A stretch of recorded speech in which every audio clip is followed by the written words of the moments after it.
All right, welcome everybody to the comic panel. I'm Cody. I'm Talon. And I'm Jacob.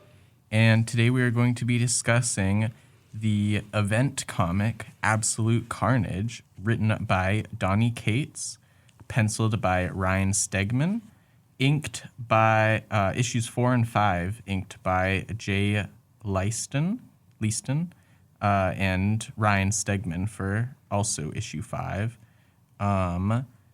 Color by Frank Martin. Flashback artist for number 5, Mark Bagley and John Dell. And letter VC's Colton Cowles.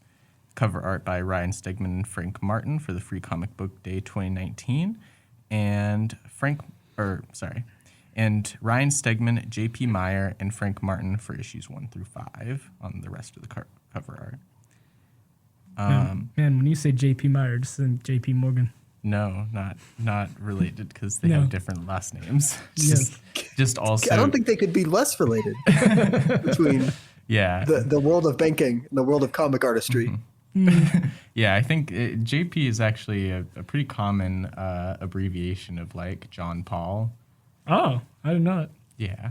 John Paul, George, and Ringo, like the Beatles, or no? Well, no. Like the two names, like one's a first name and one's a middle name, but they go by like John Paul. Like it's like I'm going to be honest. When I was trying to say that, I almost forgot Ringo because of like John Paul, George, and John again. Wow. I feel like Ringo is one of the least forgettable, but like I don't know. I just always thought he was fun. We're talking about the Beatles. Come on. I'm sorry. Jake started it. I liked the Beatles in childhood, and I still like them today. Oh yeah. Don't get me wrong. I also like the Beatles, but I was like, it's Ringo. It's like, come on. Ringo wrote some of the funnest songs: Yellow Submarine, Octopus's Garden. It's just good stuff. They're too old for my taste. Yeah. Yep. You're just a young tail. That also tracks. Yeah. All right. Anyway, so Absolute Carnage. It's a Marvel Comics event. It's written in 2019, and it kind of crosses over the different Venom symbiote titles, but it is its own limited series book. Is my understanding, and all of the other crossovers are tie-ins. Mm-hmm. Yeah, I think the omnibus for this was like 800 pages long or something. Like, that's how many series it crossed over. Did that include King in Black, or was it just Okay. Well, wait, no, sorry, no, it didn't. It did not include King in Black. No. Okay, so it was just Absolute Carnage, and it had just a lot of series. I'm sure that's like Amazing Spider-Man, Venom. And then the event like spin-offs. Wrath of Venom or something. Yeah. Web of Venom. The Web of Venom. I thought there was something with Wrath, but maybe I'm. Well, that is Web of Venom Wrath. Oh, okay. Web of Venom Wrath. That's what it is. Okay, and like Miles Morales Spider-Man, and basically like there's a scene in this comic where there are superheroes fighting the other symbiotes. They essentially all have their different crossover. Yeah, there's Deadpool versus Carnage. Yeah. There's a lot of them. Man, modern comics were just a mistake, huh? No, Jake. All you have to do is buy the omnibus and you have all the information. So, I mean... And reading that is... Well, yeah, but I mean, if this is a book that came out like 40 years ago now, when Crisis on Infinite Earths and Secret Wars came out, you could just buy the event comics and not have to buy the omnibus. Yeah. Hey, I mean, wait, so Crisis on Infinite Earths came out in like 84, I'm pretty sure, maybe 85. No,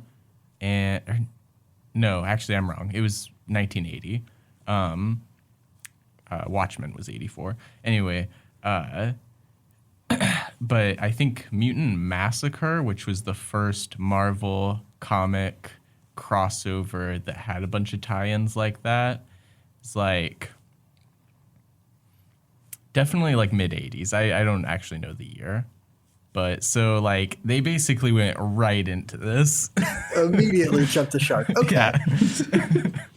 Like it was enough. less than 10 years, we'll say that. Which, I mean, to be fair, a decade is a long time. It's just easier to look at it as a microcosm now that it's passed. But okay, so the omnibus collects Absolute Carnage 1 through 5, Absolute Carnage versus Deadpool, Absolute Carnage Captain Marvel, Absolute Carnage Immortal Hulk, Absolute Carnage Symbiote Spider-Man, Absolute Carnage Symbiote of Vengeance, Absolute Carnage Lethal Protectors, Absolute Carnage Avengers, Absolute Carnage Miles Morales, Absolute Carnage Weapon Plus, Absolute Carnage Scream, Absolute Carnage Separation Anxiety, Amazing Spider-Man, and Venom.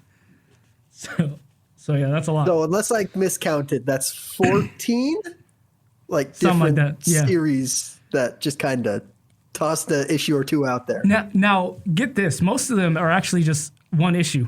yeah. Man, no way. Yeah. No, definitely the Avengers, the Immortal Hulk. Yeah. Yeah. Although I bet Immortal Hulk was probably good. I think I heard that was because that series is good. It's well written. Mm-hmm. And that's what the best tie-ins are, is they are all like, oh, yeah, I can actually tie this in to the story that I'm already writing. Yeah, true. But anyway, we aren't talking about the omnibus. We're talking about the first 5 issues plus the free comic book day side story.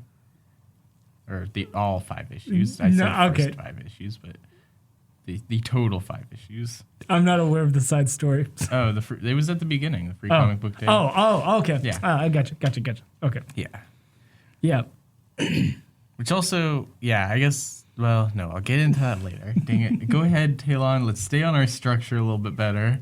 What, you are the one that suggested this book. Yes.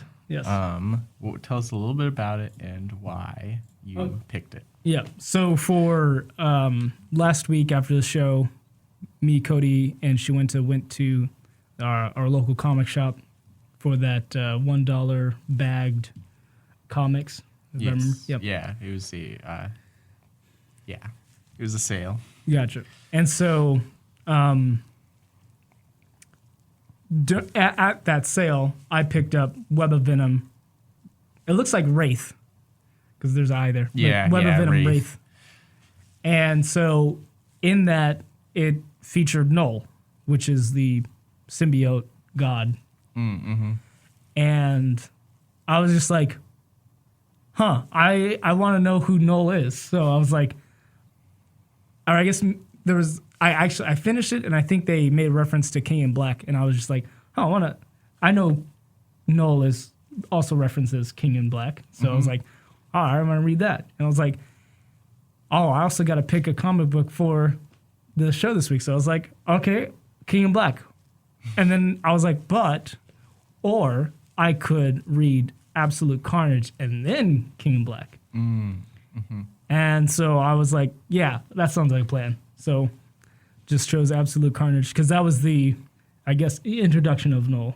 Right. You know, or at least the start of him being introduced. Yeah.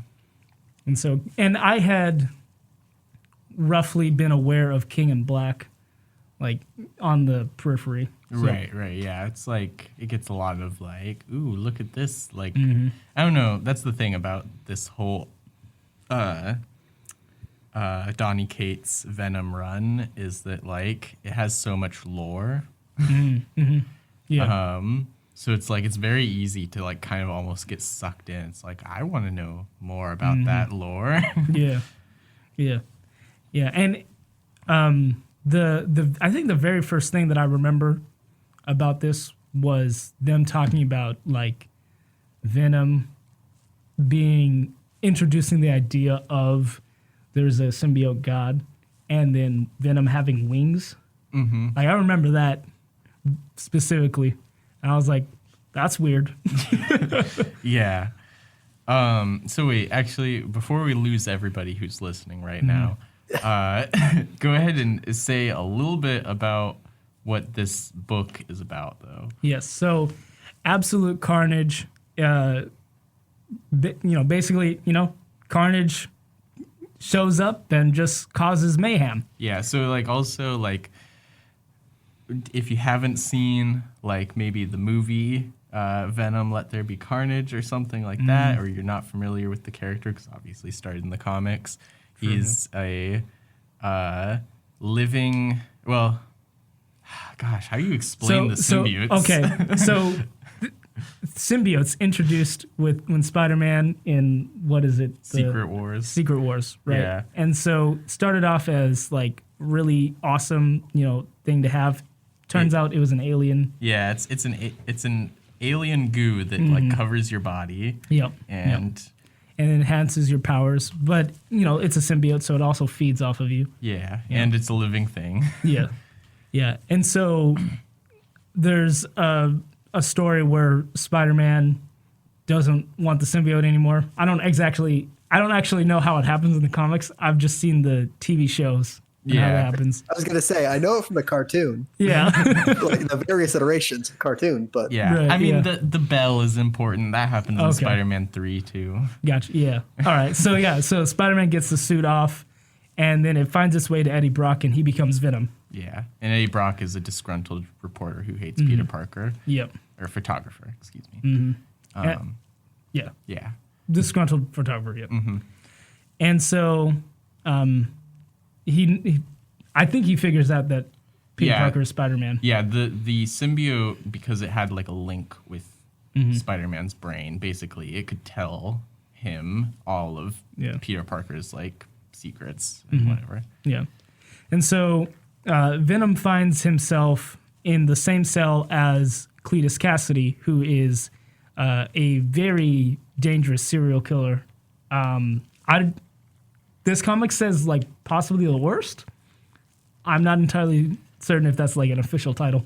Yeah, I mean for the Marvel universe, if you'll quickly allow me a dalliance in serial killer talk, but really quick, I swear. All right. Usually when it's talking about the worst, it's about known victims. In a lot of serial killers, you can say, well, we know it was this many. He was convicted of X amount. But like when it's Cletus Cassidy and he's already bad, and then he goes on like a bunch of murder sprees as Carnage, he probably gets that number up pretty fast. Yeah. So yeah, he probably is numerically the worst. Gotcha. That's fair. Yeah. Especially if you're like not counting like, I don't know, space criminals. Like, oh yeah, Earth's most bad. Yeah. Earth's worst. Yeah, most bad. What am I talking about? Worst. Most worst. Yeah. So Eddie Brock finds himself in the cell with Cletus Cassidy, serial killer.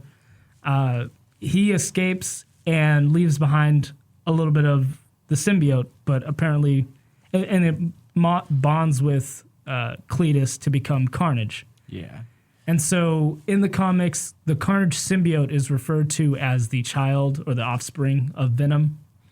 And so I'm not entirely certain if like all of the symbiotes that have been introduced, because there are quite a few throughout the comics that like Scream. And I think was Scream in the first Venom movie? Yeah, or Scream was in the second, I thought. Or maybe in Scream was in the second one. Yeah. Yeah.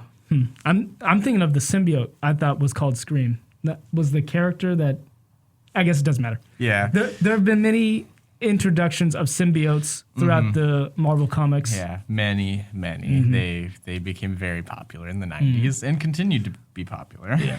And so I'm uncertain as to how many there are and whether or not they're all considered them offspring. Yeah. In the Free Comic Book Day, they briefly mention Toxin, and I'm like, is Toxin going to show up? And no, he didn't. Thank goodness Toxin didn't show up. Okay. So quick story. I found out about Toxin back in elementary school. I think. I don't know if it's that old actually. I think it might have been middle school. But I was like, oh man, that's a sweet name. Oh yeah, he was in I had like a big encyclopedia of Spider-Man. Oh yeah, I think that's where I learned about him too. Yeah. And so I was like, man, that's a cool name. And so I think I definitely named a USB after Toxin that I had, like a thumb drive. All right. But yeah. But I've never read anything about it. Like, I've never read a comic that he's been in. So Yeah, no, he's pretty much been like just off on the side. I think maybe Donny Cates has brought him in before into his general story. Gotcha. But yeah. Yeah. Anyway, Yeah. continuing on. Yes. So, so that's Carnage.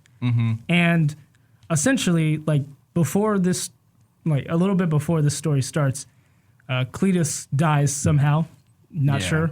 I think he even died like Superior Spider-Man, because like during the Superior Spider-Man story, which we're not getting into, we did not read Superior Spider-Man, but point being, they had a it's not even a spinoff. It didn't involve Superior Spider-Man, but it was called Superior Carnage, and they basically did the thing with Flash Thompson, who also oddly didn't appear in this. Yeah. Sure. They like name drop him. I think he's dead. Oh, I am not sure.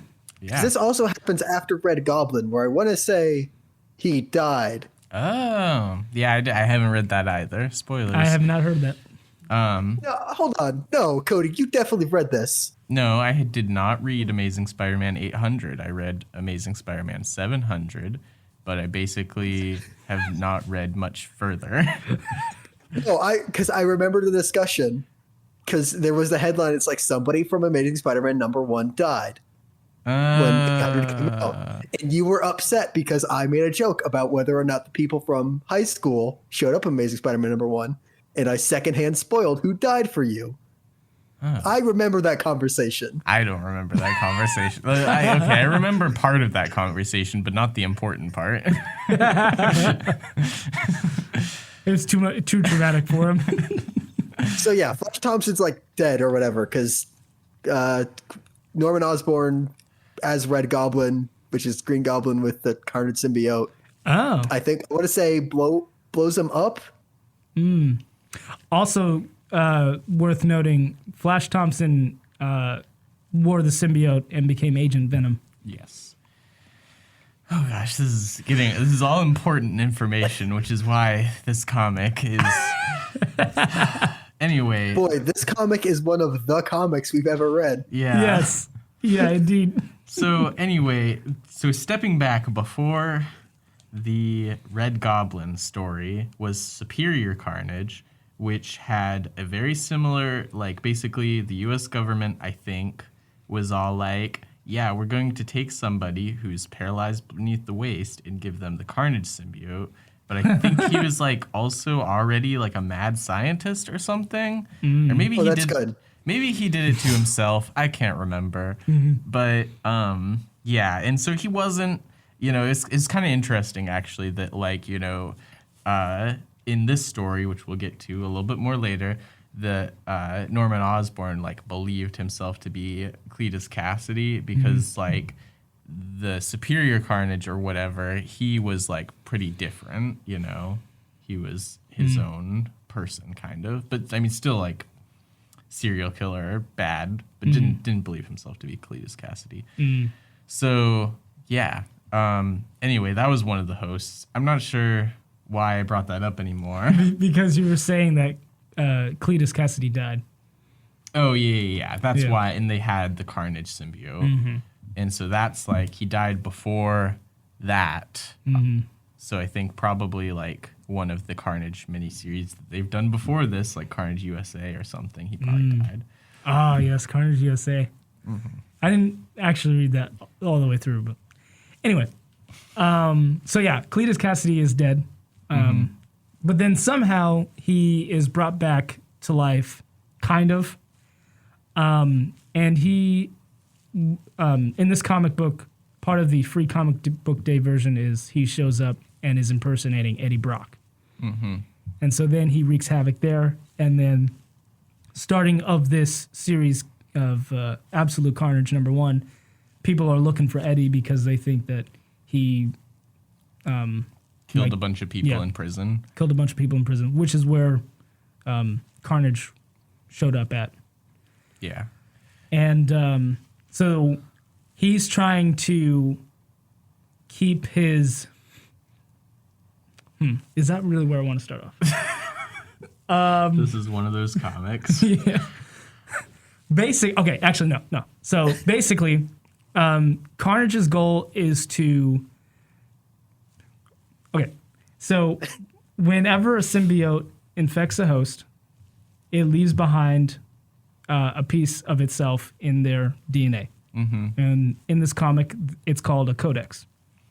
So Carnage's goal is to collect all the codices and put them together. And the idea behind that is when you do that, you can reconnect to the hive.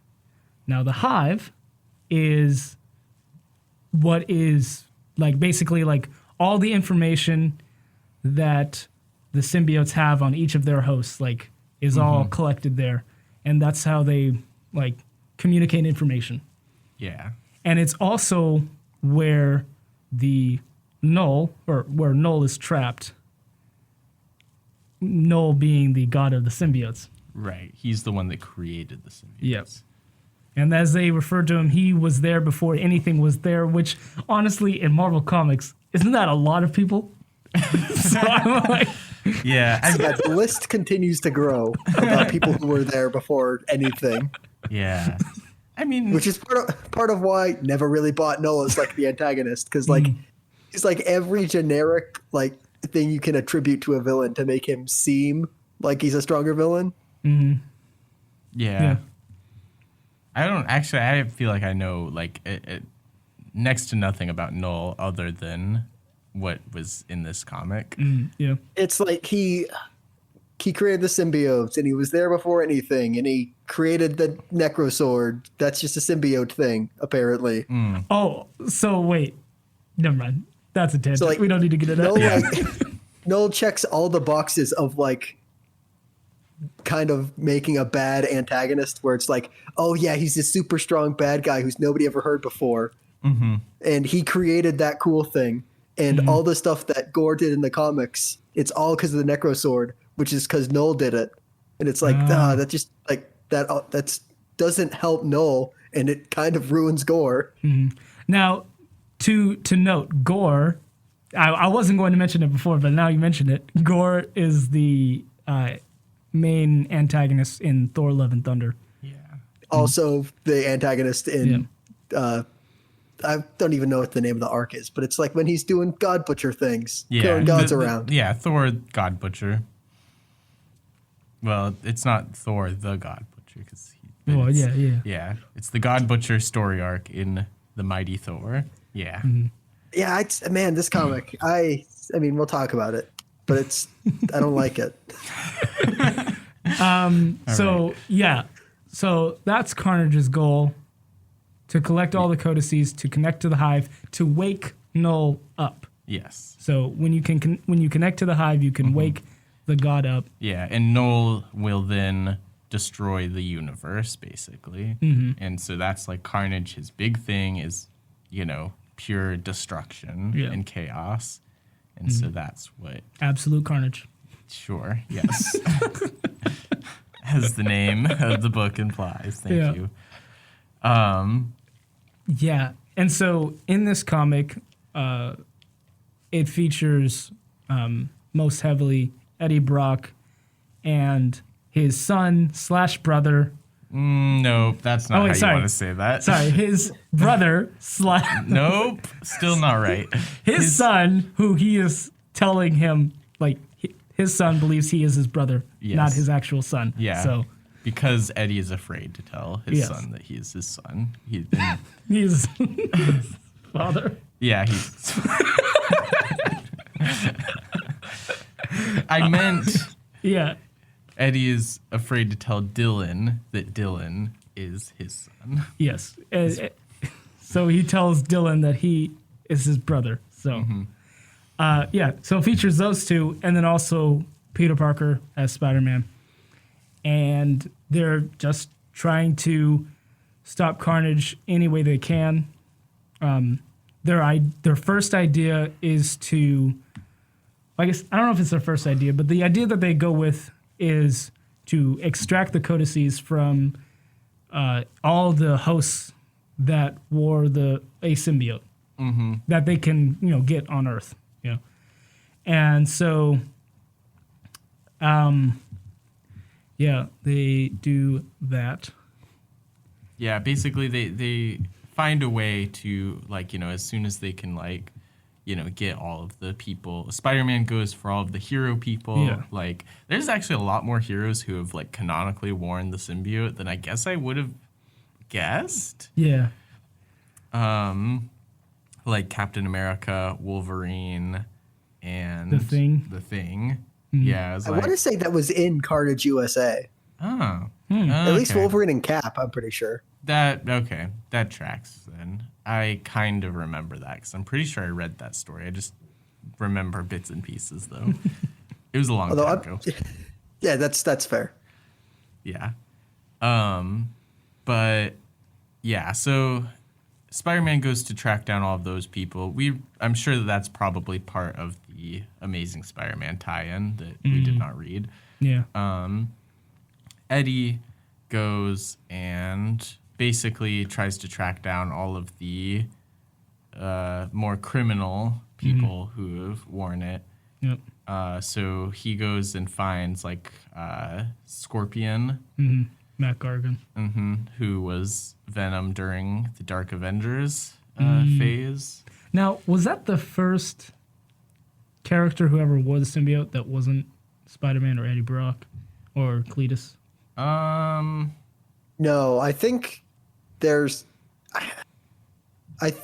more in between. Because I want to say Matt Gargan was like the 5th or 6th who wore the Venom symbiote. Yeah. And technically, as it says in the story, his wife, girlfriend, Anne. Yeah. Okay. Anne wears Venom symbiote. Which I did not know was... I did not know she was in the comics. Oh, yeah. Yeah. Yep. I thought they just made it up for the movie. Oh, yeah. And, yeah, so... Yeah. And honestly, he doesn't even find anyone else. He's just like, yeah, that's my guy. Well, I mean... Oh. Yeah. Oh, that's what I was Miles Morales is there. Yeah, but he's not a villain, though.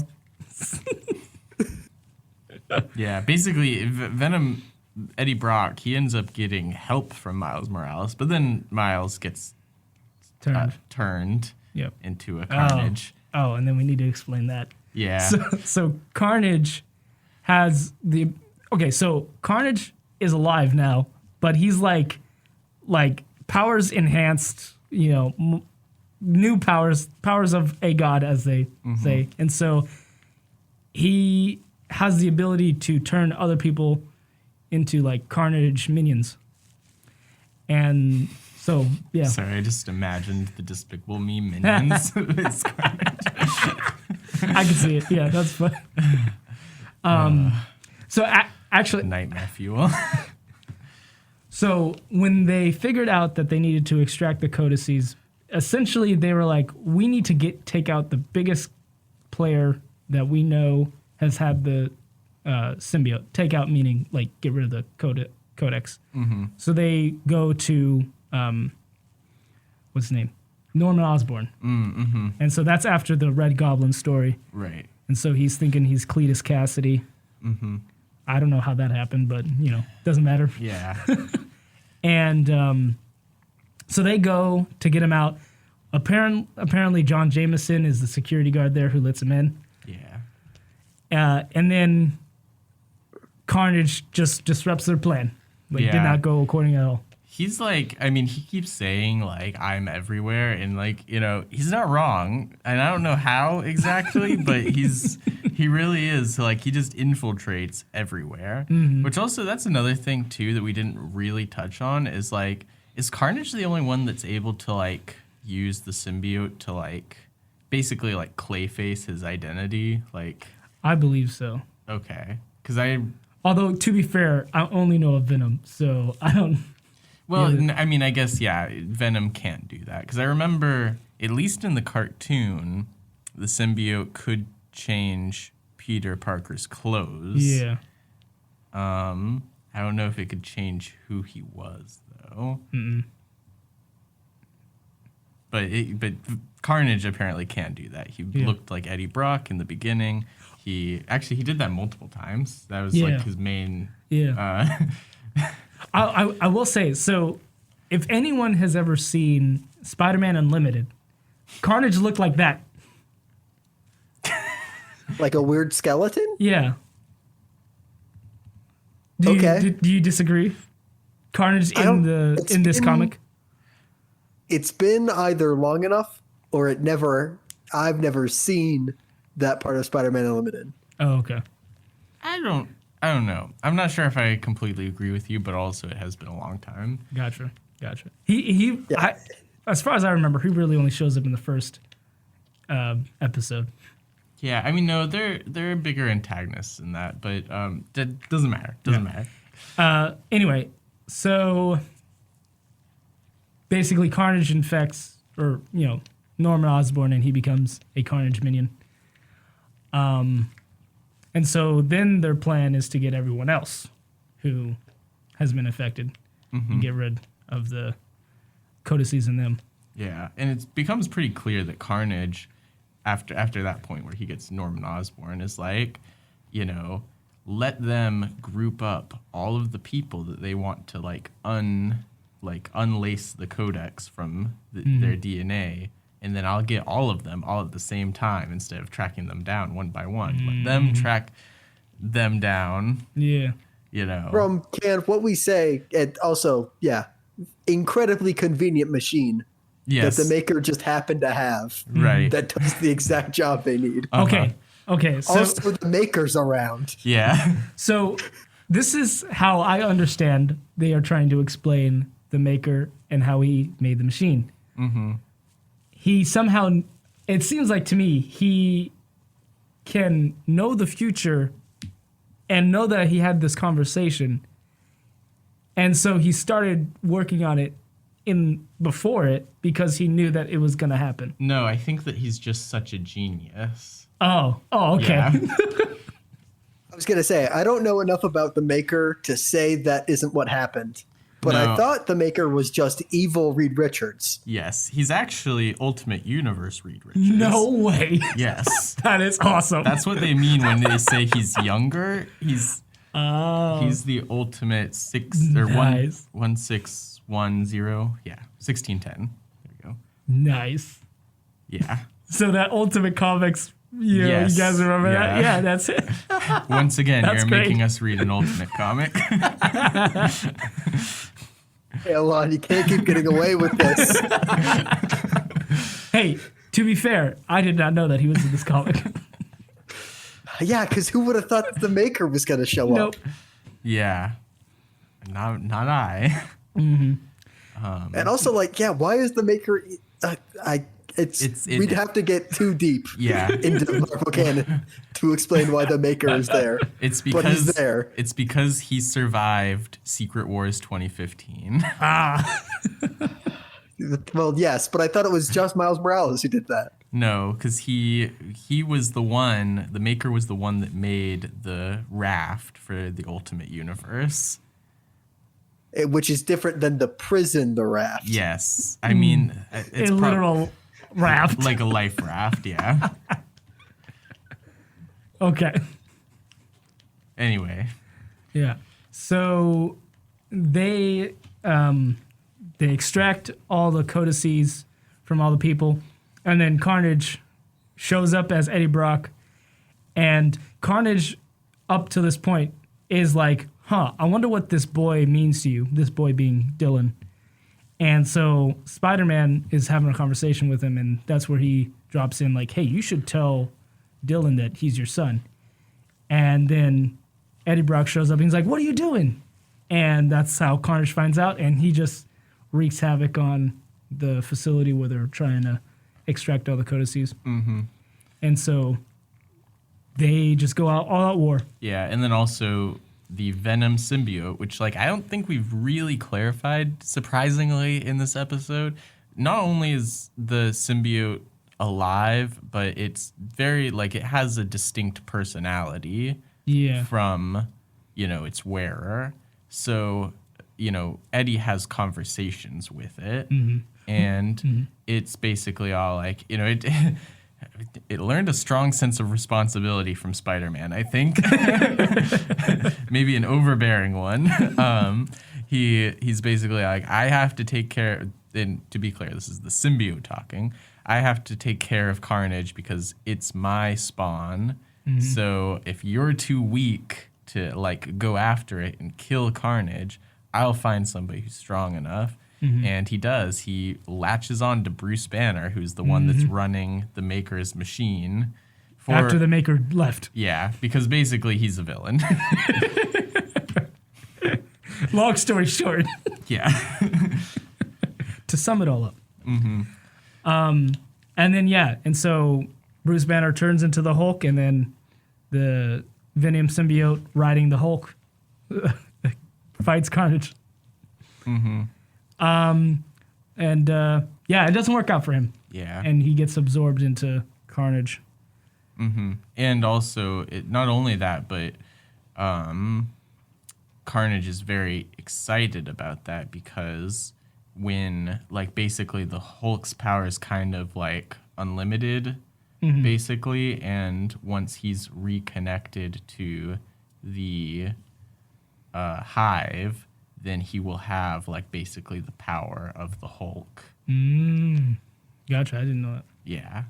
That's why he's, like, kind of celebrating as the Hulk is, like, smashing down on him. Oh, yeah. Okay. Yeah. But I thought he was excited because once that happens, all right, it's then found out that, the Maker lied. It wasn't meant to, the device that he created wasn't meant to extract the codex and then destroy it. It was meant to collect it. And so Eddie Brock is like, all right, this is my last ditch effort. I'm just going to take all these symbiotes. Yeah. And so he turns into whatever you want to call that. Well, no, he's Venom still. It's confusing because the codices are not actually the symbiotes that are, because like it's like technically most of them actually are from Venom, and like, because Carnage is an actual offspring symbiote, it's a separate one. It had a little asexual baby. But the other codices are just pieces of Venom that were attached to the DNA of previous wearers. Okay. And so, yeah, technically there probably is, like, I mean, if they got, I don't know, like we said, we don't have any idea like where Toxin is, which is another offspring, so if they got Toxin in there, but that's the other thing too. I'm like, so what about people who are currently wearing a symbiote? If you take away the codex, is that just taking away the symbiote in general?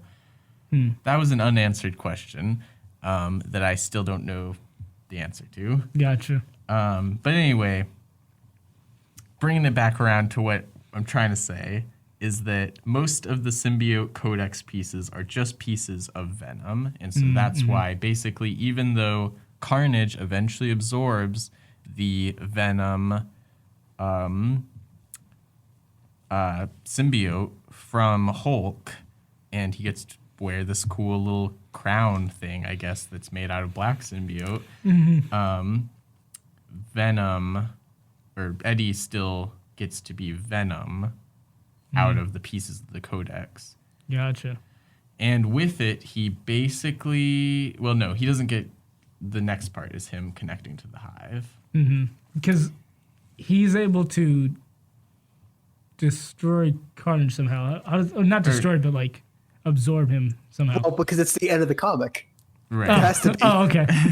Yeah, basically what happens is Carnage, after getting the original Venom symbiote combined with him, he goes after Dylan because he knows finally that Dylan is Eddie's son. And he's all like, all right, either I kill Eddie or you kill me and then you wake Knull. Because Eddie contains the last codex.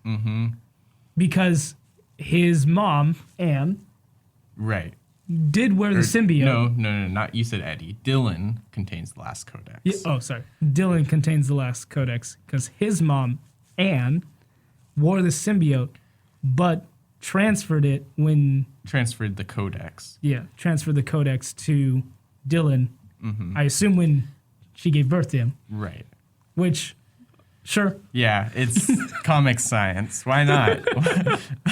So I guess the symbiote is just like mitochondrial DNA. It's passed along by motherhood. Yeah, and you lose it too. That's the only way. Yeah, her body doesn't have the codex anymore. There's only one copy, and it moved to her son. Mm-hmm. Oh, so it's like a birth version of It Follows. Okay. What? I'm not sure I'm familiar with that movie, actually. I don't. It's a horror movie where it's the last person that you had sex with is the new target of the horror of the monster. Oh, okay. Huh. I see. A not very thinly veiled metaphor. Oh, no, it's all about STDs. Yeah. Anyway, yeah, kind of like that, I guess. Yeah, and so Dylan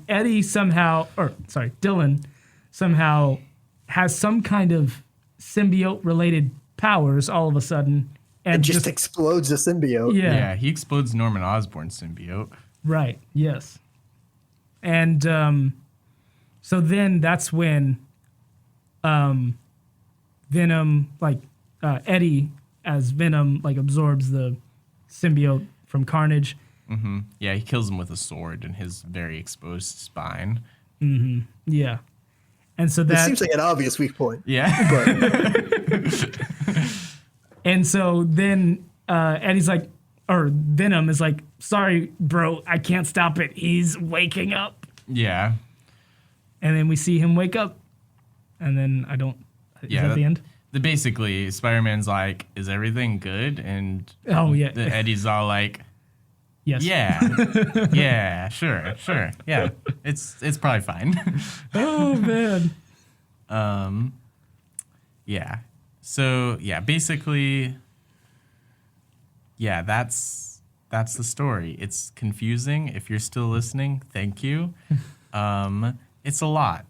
Mm-hmm. If you want the Cliff Notes version, because that was a lot to listen to, basically there's a lot of goo monsters fighting, and one of them wants to kill all the other people that have had goo monsters on them, and then they get the god of goo monsters to wake up, and the main character accidentally completes that goal. Yep. But it was in order to save his son's life. Yeah, I was gonna say it's not really accidental. Carnage just says this is what's going to happen, and instead of trying to find some way to make it not happen, he's just like, dude, that's fine. I don't care. Yeah. Yeah, because he's like, you either kill me and then complete the cycle, or I kill you and I complete the cycle. So I guess the accidentally part was more, the whole overarching story. That was not obviously Eddie's goal in the end, but it is. Yeah, but I do agree too. It was not accidental in that moment. Yeah. Yep. So basically, if you want to read this comic, what I say is just don't ask for background information. Yeah. Just take the story as is and what it tells you and just accept it. Or if you really want to, just start at the very beginning of Donny Cates' Venom run. What is that, 39 issues? Something like that? I looked it up once. I don't remember, but I was like, is that reasonable? Could we do that? And I was like, no. It's long. And also, that's the thing. That's because I'm a lore boy, Meaning you want to know? Yes, okay. I want to know, and I want to read everything, which is a trap, and it's bad. Don't be like me.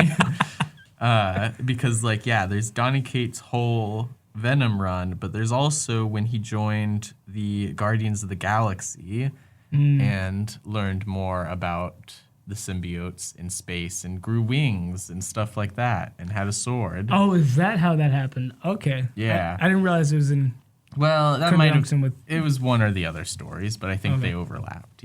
Gotcha. Yeah. So yeah, there's a lot of comics to read about Venom if you want to, and that might make things make more sense in this story.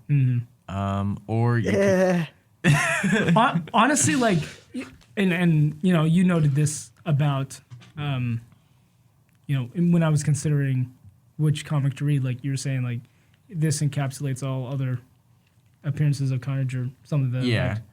And I was like, I think if you can just accept that, okay, this is the Carnage we have, like, then it really doesn't matter. Yeah. Yeah, that's true.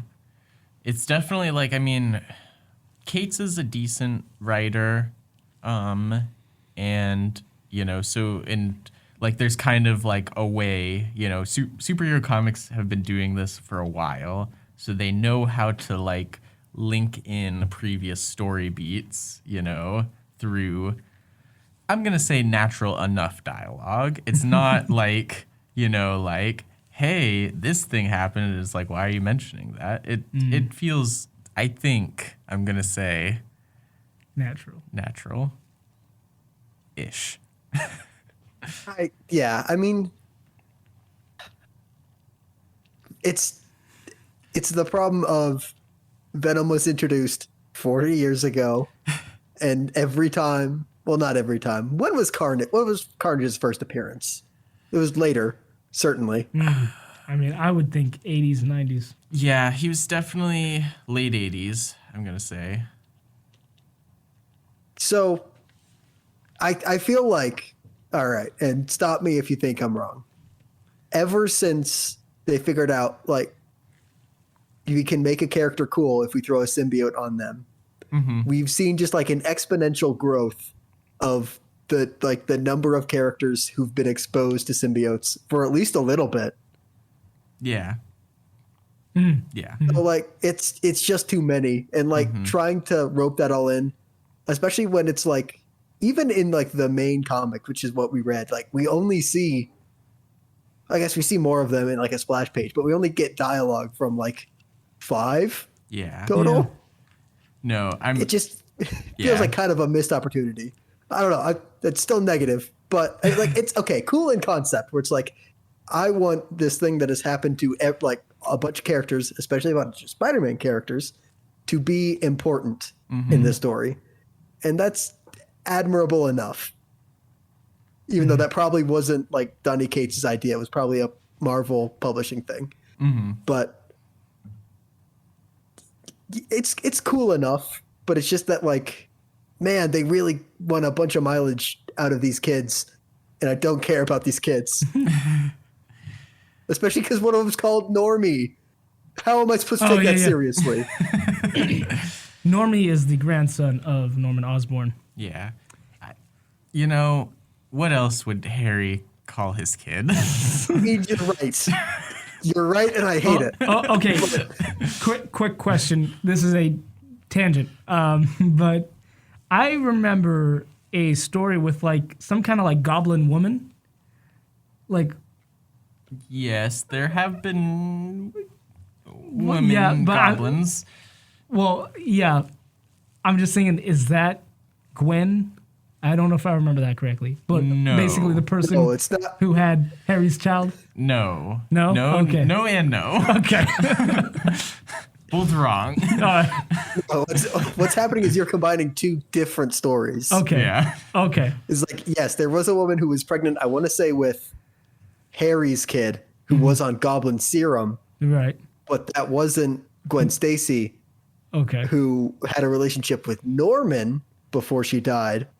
But that's not canon anymore, finally. Okay. As of like 6 months ago. Yeah. Really? Nick Spencer's run. Yeah. Okay. Cool. This is like, didn't this stuff happen like 2014 or 15? No, Since Past was JMS, J. Michael Strensky. So that was the early 2000s before Civil War. Gotcha. That's crazy. Wait, do we still do stuff we liked in the show? Yeah, yeah. I mean, we do. we just finished the summary. So. Yeah. Sorry, you came on with a book that's just a lot. It's a lot. This show. I hope this isn't anybody's first show. I'm sorry. I swear we're better than this. Wait, I think Please don't stop listening. I think, considering, I think we're doing very good. All right. All right. Well, we're stopping the show to pat ourselves on the back here. All right, let's come on. Anyway, things we liked. Things we liked. I just like the story in general, honestly. What's your favorite part? Favorite part? I mean, What's that sound accusatory, Cody? Do you think he didn't actually like it? No. I do believe Talon actually liked it. I want to hear a little more detail from him. gotcha. Favorite part? I mean, I think the prison scene, and all that. I would definitely say when they enter the prison to get Norman out. Okay. I like that a lot. For a second, I thought you were saying the free comic book day, like the very beginning, and I was like, interesting. But no. Okay. Mm-hmm. Yeah, that's a pretty good part. Yeah, I think that, I can appreciate the banter between Spider-Man, Eddie, and Jameson. Yeah. John Jameson. Jr. Yeah. No, he's not a junior. No, he's just John Jameson. Okay, Yeah. gotcha. Okay, so...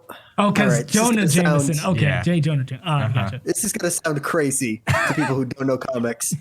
But is this the former astronaut Yes. Jameson kid? Uh-huh. Okay. The same one that turned into a werewolf. Yes. Yeah, he mentions that part. Yes. Yeah.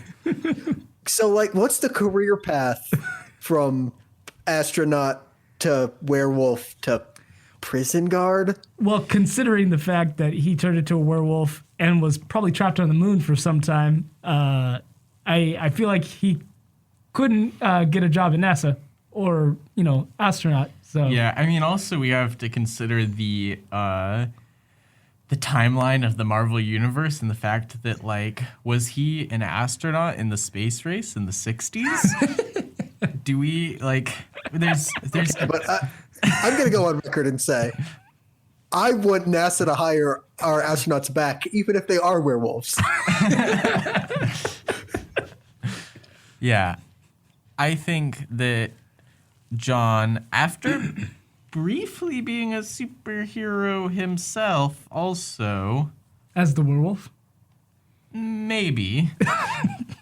I might be mixing things up. I Okay. can't remember. I also remember, I think he was he had some kind of other superpowers in the Spectacular Spider-Man. Yeah. Are you sure you're not mixing that? I might be. Or they might be actually taking inspiration from the comics. I can't remember. So Spectacular Spider-Man, he got back from the moon and became Colonel Jupiter, and he just was a giant guy that could jump large buildings in a single bound. Okay. Yeah. And he was stopped by electricity, which, Oh, yeah, because there's no electricity in space. Anyway. I think he had some amount of heroics under his belt as a supporting character to Spider-Man. And so, I imagine, as, unused characters go, he probably, guarding super criminals. I don't know. It makes sense in a weird way. yeah. Yeah, he works at Ravencroft, which is Marvel's Arkham Asylum. I thought Ravencroft was Blackgate. Well, I No, mean, 'cause it's a mental facility. Oh, is it's it? not Okay. a prison. Okay, Yeah. okay. Riker's Island is Marvel's Blackgate. Okay. Yes. Mm-hmm. That's right. Yep. Ravencroft was where they had, among other things, that's where Carnage and Scream met. Well, Oh, how romantic. Yeah. at least was that just in the movie or was that? No, that was I believe that was in the comics. Okay. What was the Maximum Carnage, which was probably that first Yeah. event with Carnage going crazy. Okay. But anyway, stuff I liked. I liked some of the dialogue. It was good. Especially, there were a couple sequences where, Venom is talking to Brock as he's talking to Spider-Man, especially where he's like, don't let Spider-Man blame himself for bringing symbiotes here. Symbiotes were here the whole time. Just tell him the truth. And then Brock's just like, yeah, go ahead. Yeah. So that was pretty funny. That was. I am not used to, because to be fair, I guess like I haven't read Venom comics, but I'm not used to Venom like having a distinct personality from Eddie Brock. So that's new for me. Yeah. I liked that, and I don't know when they started doing that exactly. If it's been, because I don't think that was the way. I read at least parts of Lethal Protector, the original Venom miniseries. And I don't think that they did that in that one. That might be a Danny Cates character invention. Oh, okay. But don't quote me on that, because I definitely could be wrong. Because definitely more modern take on the character. And I like that I think they were doing that in the comics before they started doing that in the movie, but I like that they brought that over in the movie too. Gotcha. Anyway, though, likes. I was gonna piggyback off of something. Were you done speaking about the prison scene? Or not the prison scene, but the separated voices. Oh no, I was just commenting on someone else who's saying that. Okay. Because Jake said he liked the dialogue between when Eddie didn't divulge it. Okay. Yeah, I will say that like sometimes. Oh, dang it! No, that's a thing I kind of didn't like. Okay, never mind. Then I'll continue. Yeah. So I'll keep thinking about it. So another thing I liked was like I think it was also during that prison scene where I just felt like, man, this is very spooky. Like I could read this for a Halloween episode. Like it felt very Halloween-y to me. Mm-hmm. So I enjoyed that. I also enjoyed the look of Carnage. It's like, ugh. Yeah, Carnage looked really cool. I guess I liked.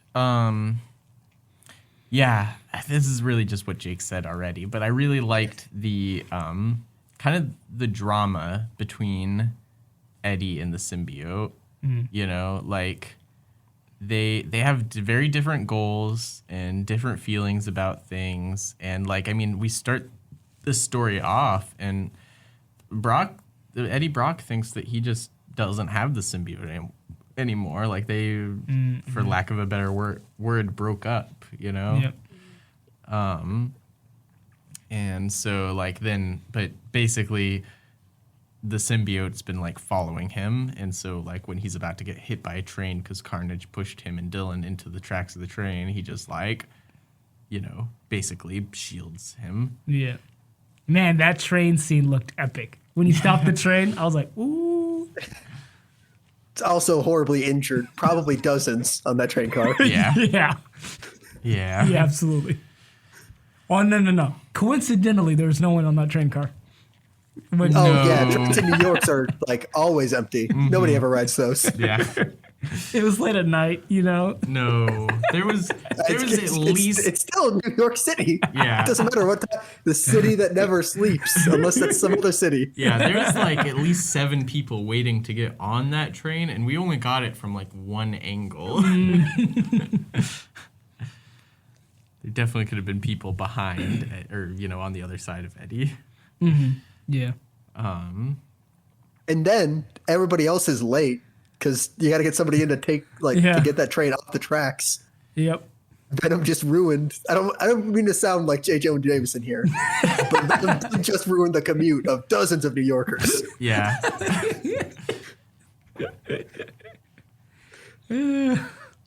Yep. Gosh.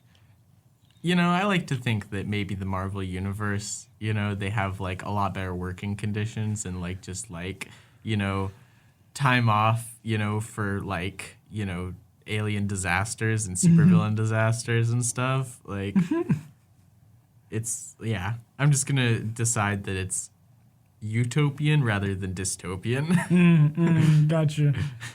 It's like, why are you late for work? Hulk crashed. Yeah. Yeah.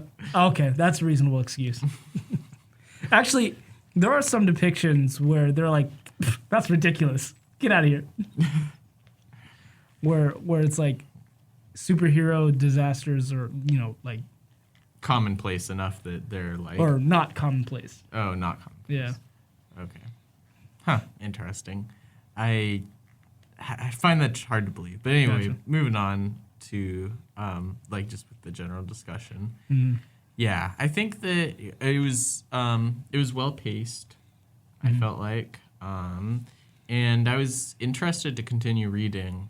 And I guess like what I've been saying or was saying during the summary is that like it really reading it from a point where like I don't know the newer Venom lore, it makes me want to go back and be like, okay, what's going on? Like I'm like, Gotcha. Yeah. it's one of those things where it's like it's kind of annoying to some people, where it's like, oh, there's so many connections, and tie-ins and stuff, but it's like if that's not your thing, then like that's kind of not superhero comics aren't really going to be your big thing. Like you can still like superhero comics, but that's not going to be your bread and butter in comics. Yeah. Because that's just a thing in superhero comics is having these, really tenuous, like connections between stories. Yeah. Yeah. And I enjoy that too. And that also reminds me of like just superhero movies as well. They kind of brought that over. So there's a lot of times where I'm like, whoa, like I jump out of my seat and I'm like, no way they didn't. Yeah. So yeah, I liked seeing all the connections, and it seems like Venom number 19 is a issue that is important to this. Or maybe not important, but like they pulled from a lot. Right, yeah. Was that the one that mostly follows Dylan then? I'm not sure. Okay. I didn't actually read Venom 19. Well, no, I know that you didn't read it, but that's the one that they reference like in the little caption box when the Maker answers the phone or whatever, or the Maker calls Eddie. Right. Because what happens is that the machine catches on fire. Yeah. And the kids are watching TV. No, they are on fire. Not on fire, but things are on fire around the kids. Yes. Yeah. Yeah, the Maker's a villain. Which is another thing. Like, that even re-establishing the Maker in my mind, I'm like, should I read Ultimate Fantastic Four to figure out how little Reed Richards, college-age Reed Richards, like, goes evil? I have to know. Now, do you have to start from the beginning, or can you just start at the story where he just turned evil? I don't know. I don't know.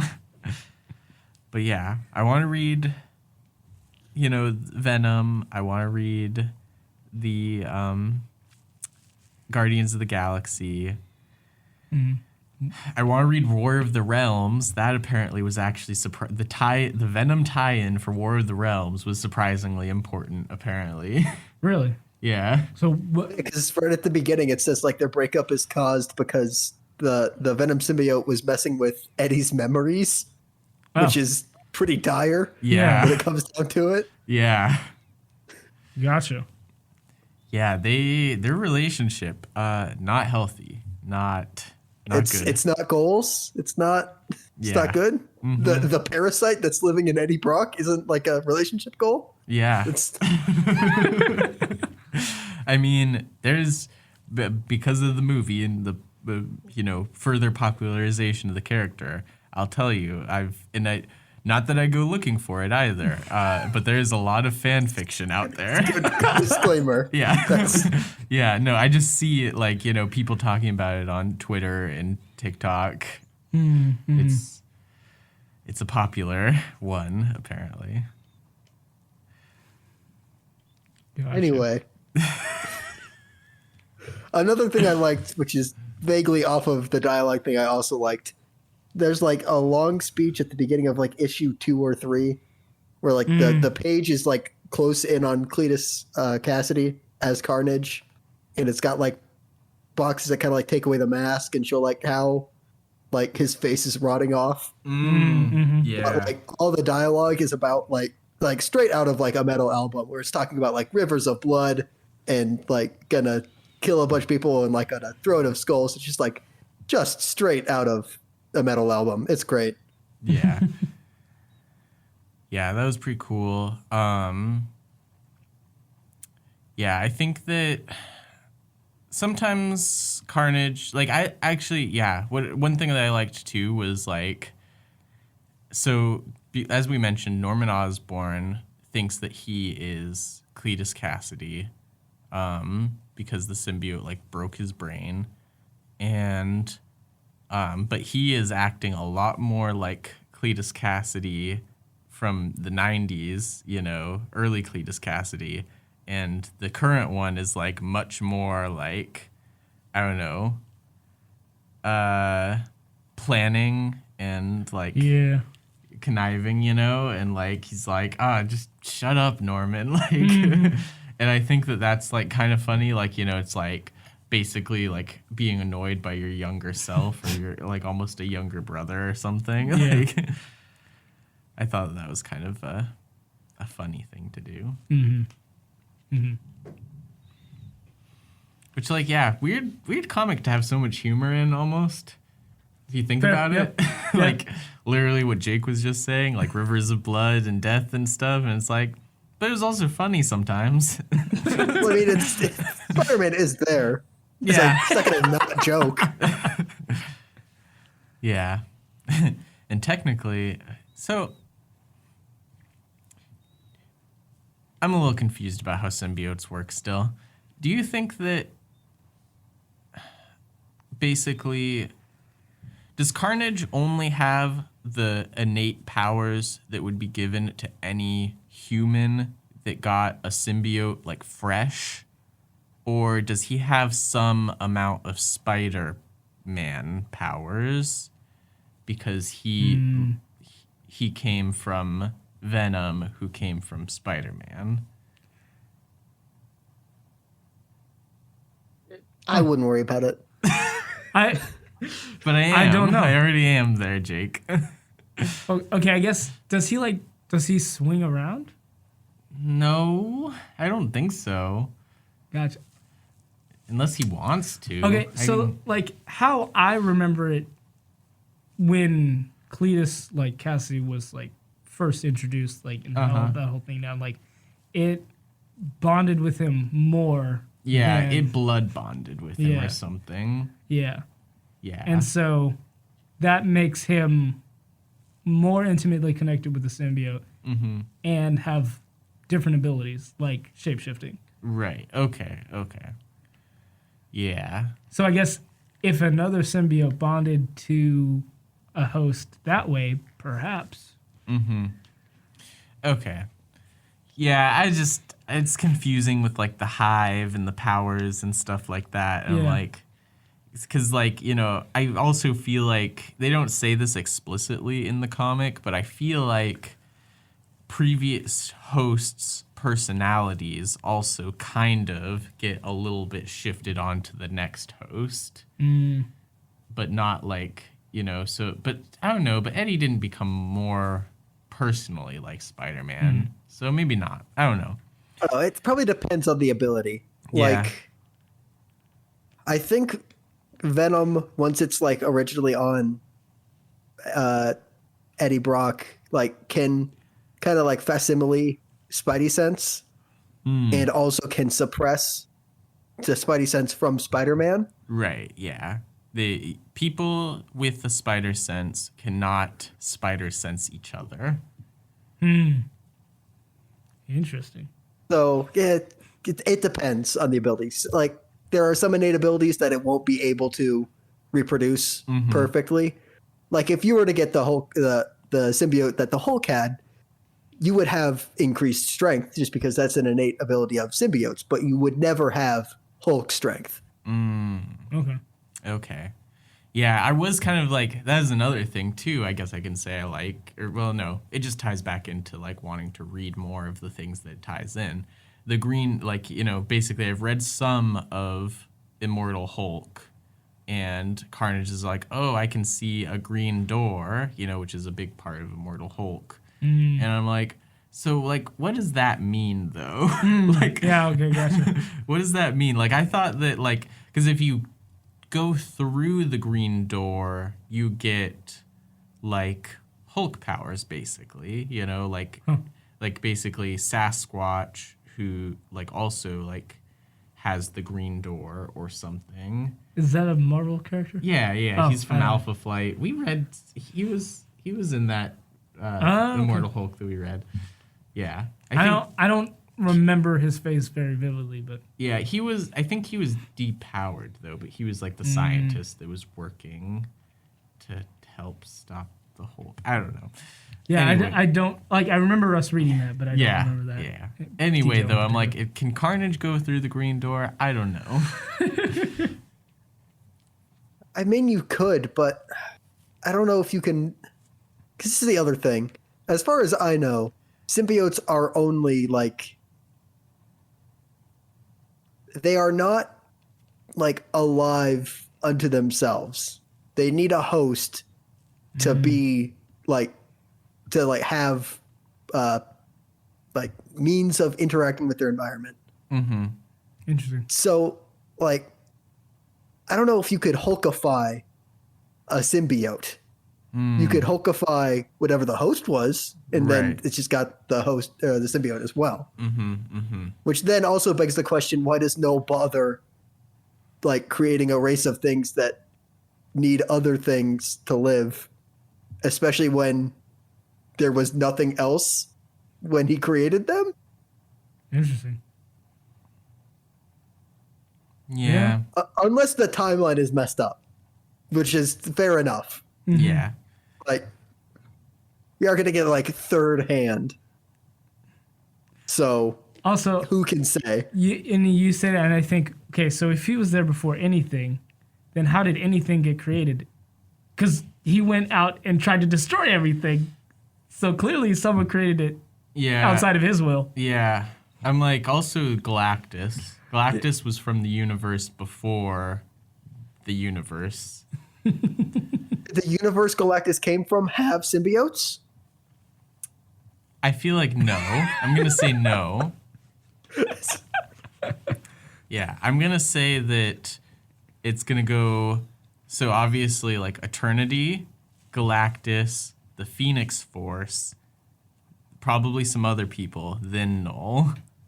What about Celestials? Celestials, they're on the same for me, on the same level as Knull. Okay. Yeah, man, this comic, there's too much in here. So much. Honestly, I'm enjoying this. I know I've talked about this before. It's like, there's a certain level of like comic book dumb that will make the comic better.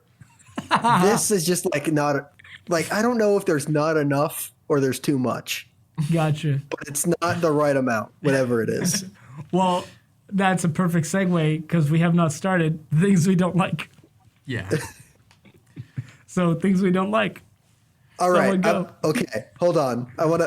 This may be a hot take, so I want everybody to buckle down for a second. All right. All right.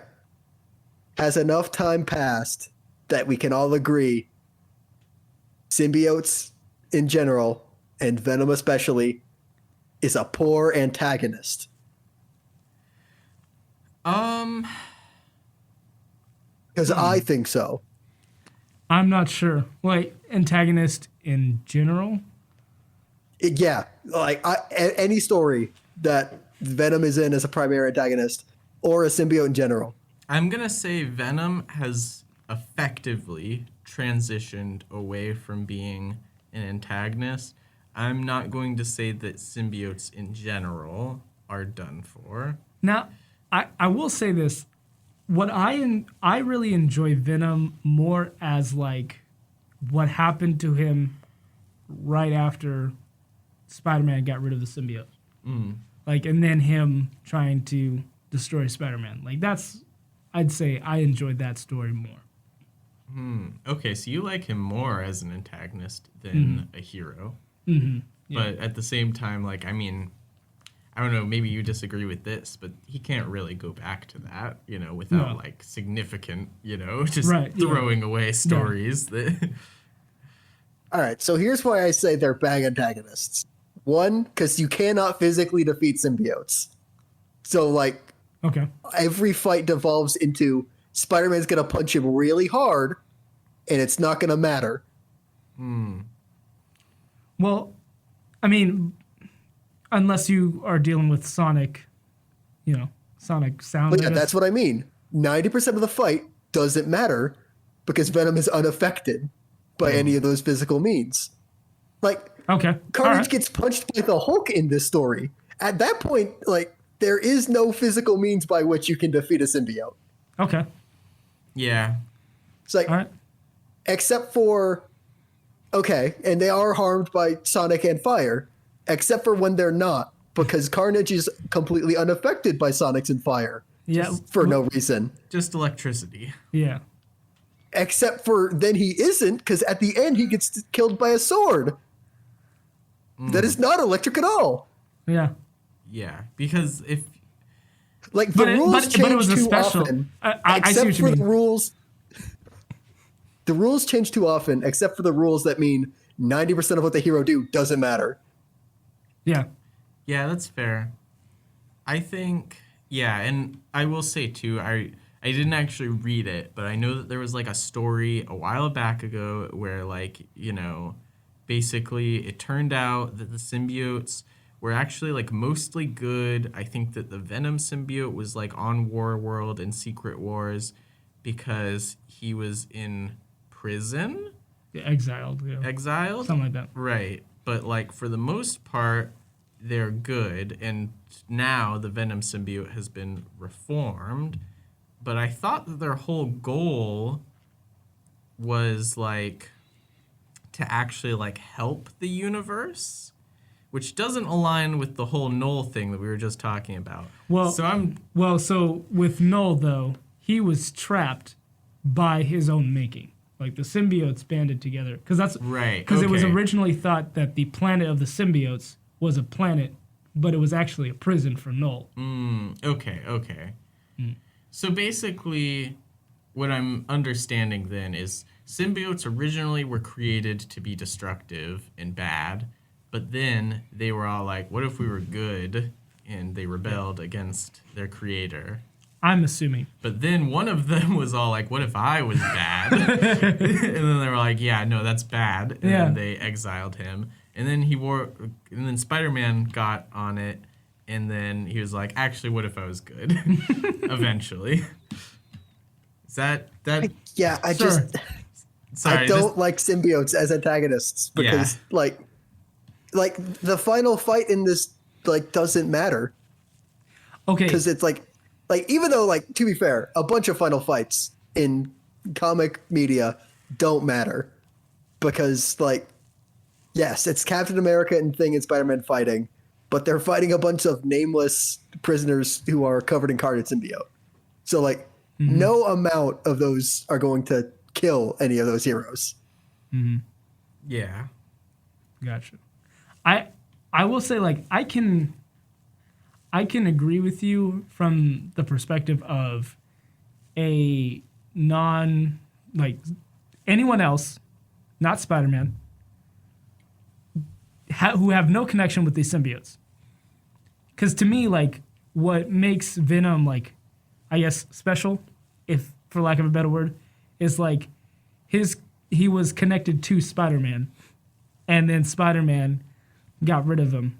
And then it's like, they want revenge. Like, that's when I think of Venom. Like, that's who I think of. Yeah, I actually, the more that I think about it, I will give you that, Jake, that it's like even if I'm attracted to learning more about it, the lore of the symbiotes has gotten so expansive and weird and all over the place that it no longer is really attached to Spider-Man at all. And so it kind of just makes it like, why do I care about these things anymore? Like, Like, I mean, they are functionally just another alien race. Like, you know, it's like Kree, Skrull, whatever, you know. Yeah. So in that way, I know that that's not really the point you were making, but like, yeah, that is kind of a reason that I don't particularly care about them as antagonists. Well, as long as I can get you to somewhat agree, I'll count that as a victory. There you go. Yeah. Another thing I don't like. Oh, these kids. They're just kind of there, aren't they? That's why you gotta read Venom. Maybe you might like them. It's like Dylan is there, and it's like, okay, his dead wife's son. All right, sure. Well, Actually, were they ever married? I don't know. Or is this like the I don't know. girlfriend? I'm assuming actually she's alive. What? Well, no, No, they talk about her body. Right. Like her grave. Because she wasn't found amongst all the dead people. Right, but that just, I mean, okay, so are you... That just means she wasn't there. She still could be dead somewhere. Yeah, but you're theorizing that she's alive, or you're saying... Because I would have assumed that she was alive because I thought he was only going after people who were alive. No, so... Well, no, that mass grave they find was dead owners of the symbiote. Right. Okay. Yeah. And so they assumed that Annie would be there, and then Annie's not in there, which is how they find out that the codex went to Dylan. Gotcha. And so I guess she could be alive, but then that begs the question, why is she hiding being alive from her, let's just say, significant other and her son? I don't think that she's alive. I think that because I think Carnage can he can sense all of the codexes. And so if she was alive, he would have just found her. That's how he knows where everybody is all the time, is because he can sense them. But she being alive, she wouldn't have had the codex. I guess. Yeah, okay. There's the okay, fine. Yeah, there's the chance that she could be alive. I don't think she's alive because I don't think it matters. I mean I'm willing to I wouldn't necessarily like die on this hill. But right. That's just what I assumed was that she wasn't found with those. But okay, so to explain, in the beginning of this comic, there's a news report saying that a whole bunch of dead bodies were found dead, and it was like a mass grave. Oh wait, I guess I was redundant. Yeah. A whole bunch of dead bodies were found, and they all ranged in the sense of like they died. They could have died years ago, months ago, weeks. Right. They were exhumed from their original graves and put in this mass grave. Yeah, but Venom the symbiote knew that all those graves were all people who used to wear the symbiote. And so Annie, being Eddie's either ex-wife or ex-girlfriend, wore the suit at one point, or the symbiote. And so he was worried that she was found amongst those dead bodies. But she wasn't. And that's when they found out that, the codex transferred to her son. Right. And so to me, I was like, well, she wasn't found amongst the dead bodies. I just assumed that, she's alive. She just didn't have the codex. But all that would mean is she didn't have the codex. That's a leap to say that she's not dead. I mean, that's fair. That's fair. Venom and everybody all talk about how they think she's dead. Yeah. I can see where you got confused. I think that, especially because if she was alive, they probably would have called it out a little bit more, made it more obvious. And then also, I can't remember actually, but yeah, there's just, All right. So something that this was it's a little bit in between I don't like and I do like, and that's why I almost said it during the stuff I like. But I felt like Spider-Man was sometimes a little bit out of character. So? Okay, I feel like Jake, I feel like you're going to disagree with me on this just because, like, I feel like you view Spider-Man this way, but, like, he was, like, written too goofy, I guess. Does that make sense? I guess, okay, the scene that screams out to me was them in the diner. Yeah, pretty much. Gotcha. That was probably the peak of it. Have you considered he's hamming it up because there's a kid there? Maybe. Didn't think about that. But my interpretation, which I actually kind of like, I've never like really like completely thought about this, but I have like kind of used it, I feel like, is that when a character feels out of character in a guest appearance, that might be the way that the main character is interpreting the other character, basically. Okay. So it's like kind of an unreliable narrator almost. Like, it's not completely unreliable. Like, these things are basically happening, but they are colored by the interpretation of Eddie, and he just sees Spider-Man as just such an annoying goofball, Okay. I mean, so the way that I interpreted him was, and I don't necessarily know if I think that this is commonplace with his character, but he seemed to be more joking because if he didn't, he'd be like out of his mind kind of thing. You know what I mean? Yeah. Like if he didn't make light of it, he'd be freaking out. Maybe. I don't know. That kind of works for me, but I feel like Spider-Man isn't... It's hard for him to like even conceptualize really like the danger to me, Yeah. He's like, okay, this is bad, but like also like, I don't know, we can do it, I don't know. Gotcha. Yeah, that interpretation could work for me, but I like mine and Jake's better, I think. Sorry, I didn't mean to make it a competition. No. But yeah, I did feel a little bit like Spider-Man was sometimes out of character. Also, I felt like maybe Donny Cates doesn't really like Miles, because like... He doesn't get a lot to do in this. Yeah, he doesn't get a lot to do. He's like basically like... And I felt like, his very brief characterization of Miles is all like...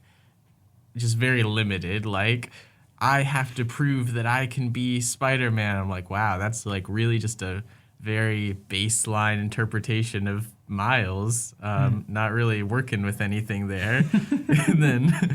I mean, I guess when all else fails, yeah, throw that on there. Yeah, and then he gets turned into a Carnage minion and really doesn't get to do anything except for be a... Yeah, I really thought the bioelectricity, when like the stated weakness of this villain is electricity, would have like gotten him a bit more than that, but I guess not. Yeah.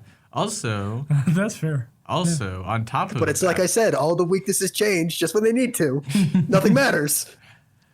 On top of that, like they briefly kind of mentioned, like, how soon can Thor get here? I'm like, why didn't they have Thor there? Like, what's Thor doing? Get some more electricity heroes. Like, there's got to be like a good number of people they could like call. hire Electro for like 10 minutes. Right. Yeah. And Storm. Where's Zaz? Storm.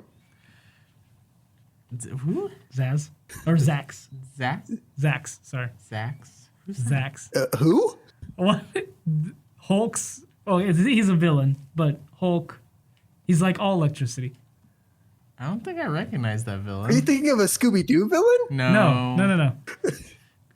Do you guys... Okay, so Ultimate Spider-Man, the TV show, like, he turned out... No. No? Okay. Yeah, I didn't watch that one.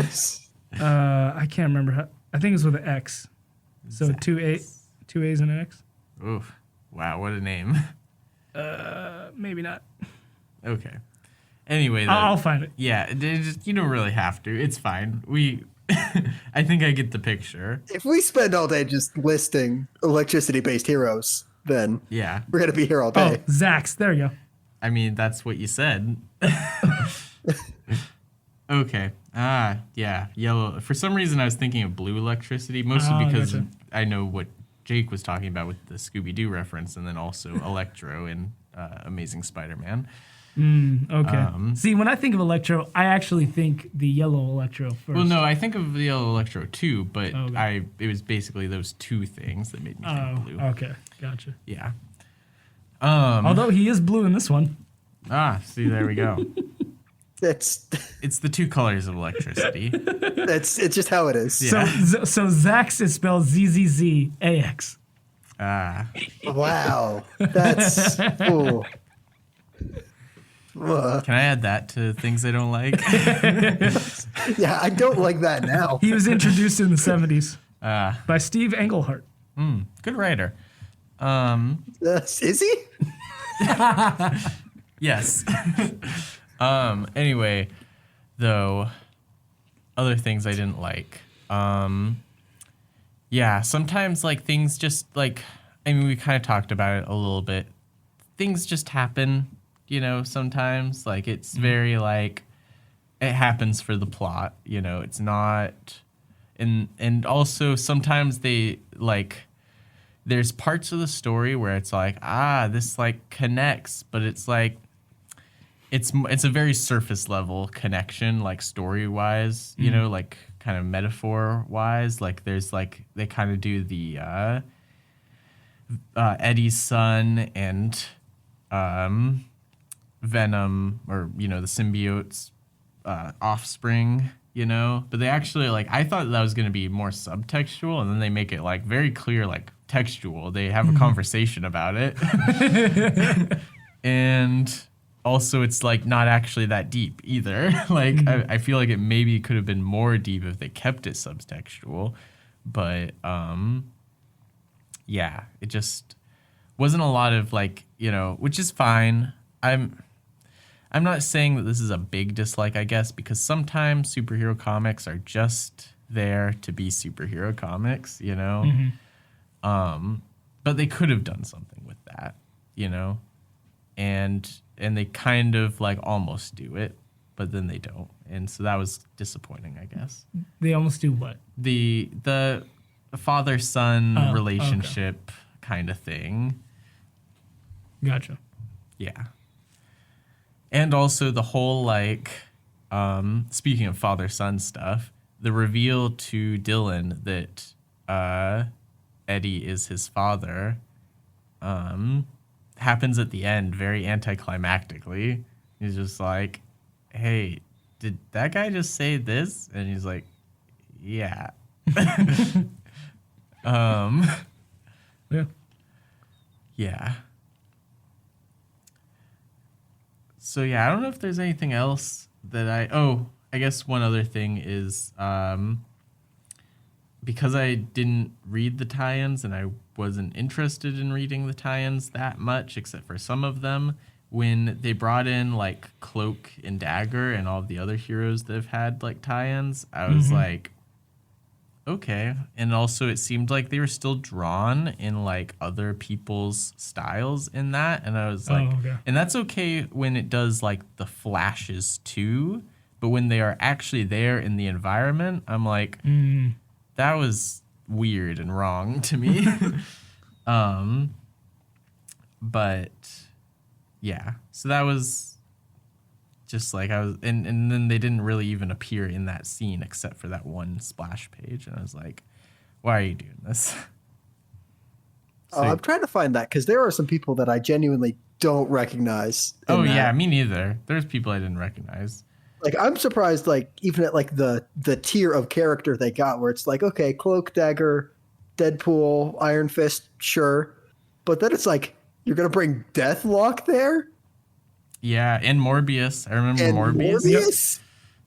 Yeah, and and then I want to say there's another like symbiote user who I want to say is like Banshee or something. Yeah, I think you're right about that. And then there's like one redhead on the very left that I genuinely don't recognize. Wait, what page is that? It is 166. Okay. What? That is not the same. count as I have. Yeah. Bummer. I don't know what to say. Anyway, though, yeah, I think that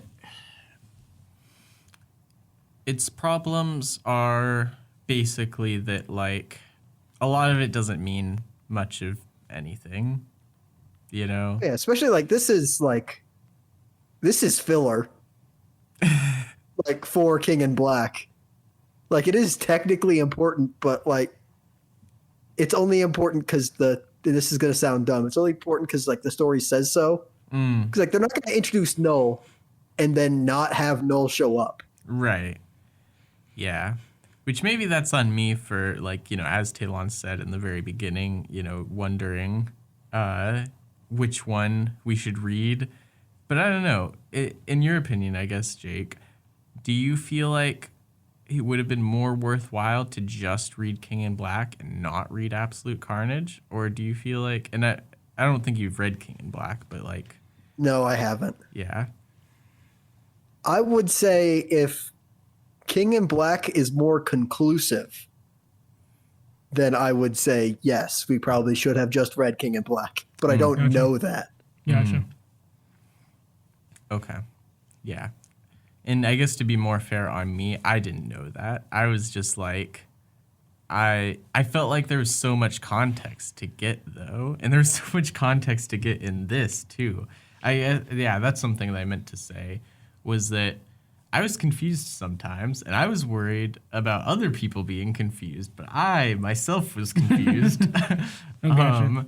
Like we know more than average, like, about the Marvel universe. Like if you ask the average person, they would have no idea about most of what we talked about. That's fair. And we, like, I will agree, I was definitely confused sometimes about, like, who is this? What are they doing? That character had a symbiote? Yeah. Gotcha. Yeah. I would say my confusion, I guess, was more, I chalked it up to because I don't have any background knowledge of this character. So I was just like, so story-wise, for this story isolated, it wasn't like, I wasn't confused by their role in the story. Yeah, I guess it's like, it's almost like a distraction, though, right? It's That's like, fair. Yeah, at that point. And also, I will say, the Free Comic Book Day at the story at the beginning. One, I kind of against the Free Comic Book Days, like, being an essential piece. Like, you know, because, like, yes, they're free, and you can probably even find them online officially for free. But, you know, it's like, I don't know, it feels like those should be standalone to me. I don't know. That's fair.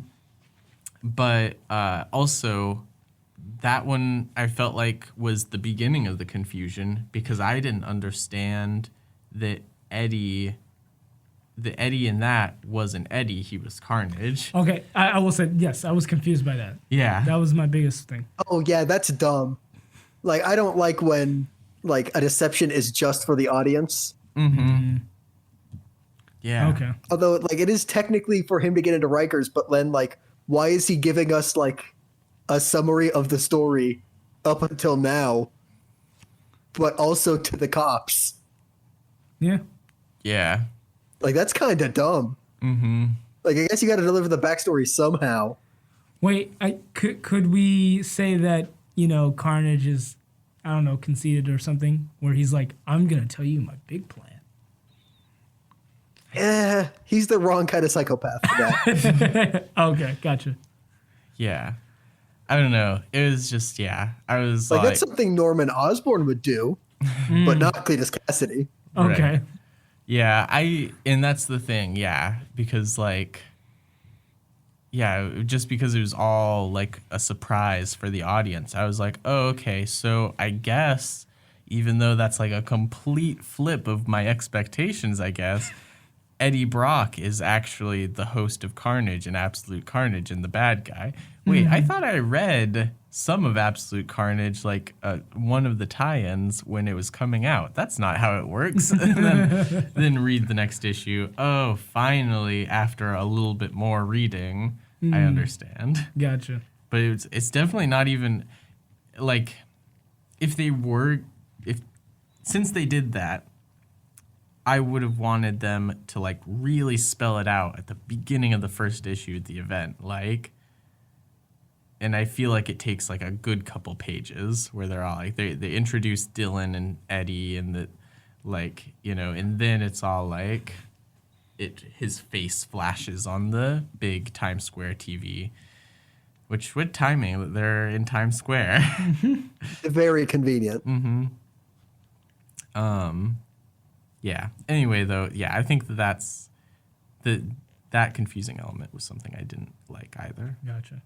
Should have made that more clear that Carnage was posing as Eddie, and you could have easily just, like, you know, had some, like, even if it was like, oh, I have to go back in the story and then I can see the clue that I didn't pick up on. Yeah. That'd be fine. But yeah. Yeah, I was just thinking like the face flashing and right, yeah, him something being like that. Cletus. Yeah, reflections, anything. Yep. And also, like, it just doesn't need to be there, especially because, like, the explanation could just be to Spider-Man in the diner. Yeah. Yeah, that too. Good, all good points. Yeah. Was there anything else that you guys didn't like, wanted to bring up? Nah, I can't think of anything I disliked. Oh. So, yeah. Okay. Jake just shaking his head. Oh, yeah, it's audio medium. Yeah. You got to go like tisk, tisk, tisk or something. There's nothing you would change, improve at all? Nope. Can't think It's of a perfect comic. I wouldn't say. I mean, to me, it's like I got what I wanted out of it. Let's just say that. Like I was entertained. A rating out of 10. What number? Probably like an 8. I would give it an Okay, 8. so at least you're not like wouldn't change anything. 10 out of 10, perfect. This is like a 5 or a 6. This is very middle of the road. I'll say to me like I think just to sum up like my opinion, I got what I wanted out of it. Yeah. It was an entertaining story. Like no, and I get what you're saying. Basically, it's like as we've mentioned, sometimes superhero comics are dumb, and so like if you're just willing to roll with that and be okay with that and be okay with the fact that this story is kind of dumb, but also occasionally entertaining, then yeah. So I get where you're coming from, Talon. Yeah, in some ways I feel the same way, but I'm not sure that I would necessarily rank it that way. Gotcha. Either. But yeah, so moving on to the artwork though. You're not going to give your 10 out of 10 rating? Oh, I don't know. I didn't know that was something. I thought that was specifically to understand Talon's feelings on the book. Well, yes, but then I gave my 10 rating. Oh yeah, I forgot that you gave yours, so it's like. But anyway, I'd probably give it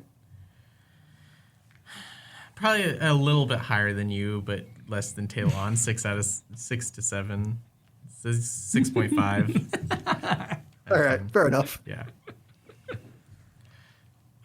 Anyway, the artwork. I don't know if I liked this or didn't like this, but the in the not the very beginning, but the first issue, when we first meet Dylan, his eyes as Eddie is talking about like all of the symbiote stuff is like I feel like it's taken exactly like the same eyes as Dr. D from the Sandman, basically, like just those like very like tiny distressed pupils. And I'm just like, Dylan hasn't even seen anything. He's just hearing about this, and you are drawing him like he is unwell.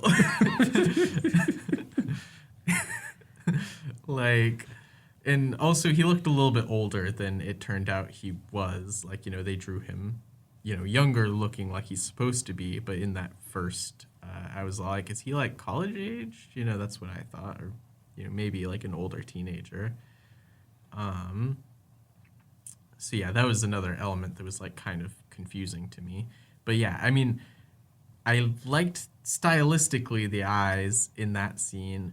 I wasn't sure that it actually was right for the story, but maybe it was. I don't know. Like, I really do feel like it's very comparable to like Dr. D from that story. I'm like, he was corrupted by like a celestial force, like his brain was broken from that. Dylan's just hearing a scary story.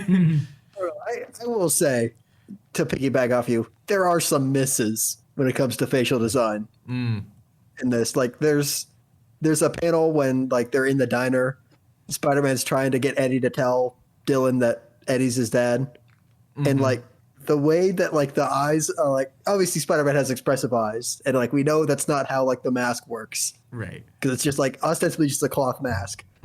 But like the way it's designed is just it looks bad. I Like wish I could show people. The black outlines are like very thick. Is that what you mean?